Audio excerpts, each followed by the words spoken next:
يا أيها الذين آمنوا إذا تضاينتم بدين إلى أجل مسمى فاكتبوه وليكتب بينكم كاتب بالعدل ولا يأب كاتب أن يكتب كما علمه الله فليكتب وليملل الذي عليه الحق وليتق الله ربه ولا يبخس منه شيئا فإن كان الذي عليه الحق سفيها أو ضعيفا أو لا يستطيع أن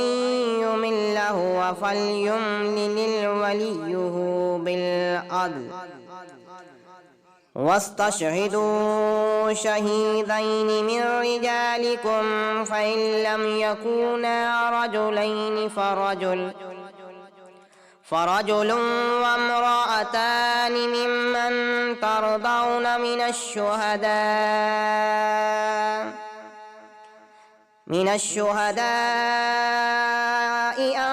تضل إحداهما فتذكر إحداهما الأخرى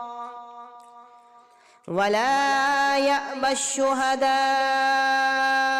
إذا ما دعوا ولا تسعموا أن تكتبوه صغيرا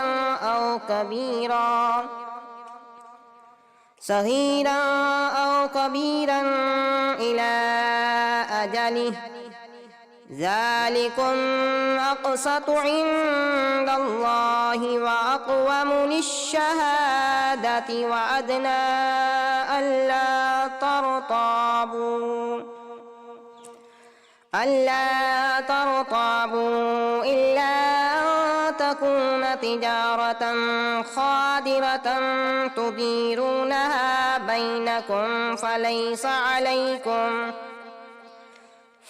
عليكم جناح ألا تكتبوها وأشهدوا إذا تبايعتم ولا يضار كاتب ولا شهيد وإن تفعلوا فإنه فسوق بكم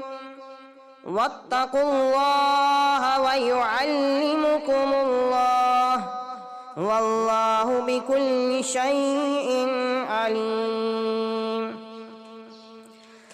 ہے لوگوں جو ایمان لائے ہو، جب تم کسی مقررہ مدت تک باہم قرض کا لین دین کرو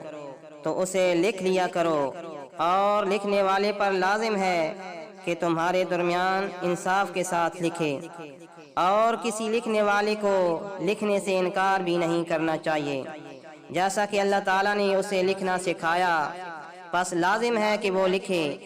اور لازم ہے کہ وہ شخص لکھوائے جس کے ذمہ حق قرض ہے،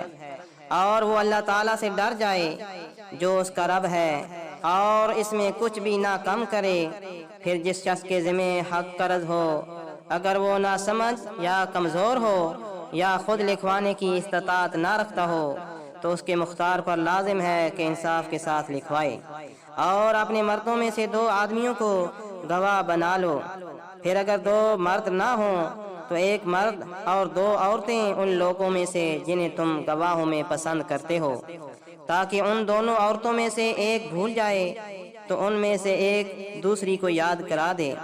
اور گواہ انکار نہ کریں جب بھی انہیں گواہی کے لیے بلایا جائے، اور تم اس سے نہ اکتاؤ کہ تم اسے لکھو، معاملہ چھوٹا ہو یا بڑا، اس کی مقررہ مدت تک۔ یہ کام اللہ تعالیٰ کے نزدیک زیادہ انصاف والا ہے، اور گواہی کو زیادہ قائم رکھنے والا ہے، اور زیادہ قریب ہے کہ تم شک میں نہ پڑو، مگر یہ کہ تجارت نقد ہو جس کا لین دین کرتے ہو، تم پر کوئی گناہ نہ ہوگا کہ تم اس کو نہ لکھو، اور جب تم آپس میں سودا کرو تو گواہ بنا لیا کرو، اور کسی کاتب کو اور کسی گواہ کو نقصان نہ پہنچایا جائے، اور اگر تم ایسا کرو گے تو یقیناً وہ تمہاری بڑی نافرمانی ہوگی۔ اور اللہ تعالیٰ سے ڈر جاؤ، اور اللہ تعالیٰ تمہیں تعلیم دیتا ہے، اور اللہ تعالیٰ ہر چیز کو خوب جاننے والا ہے۔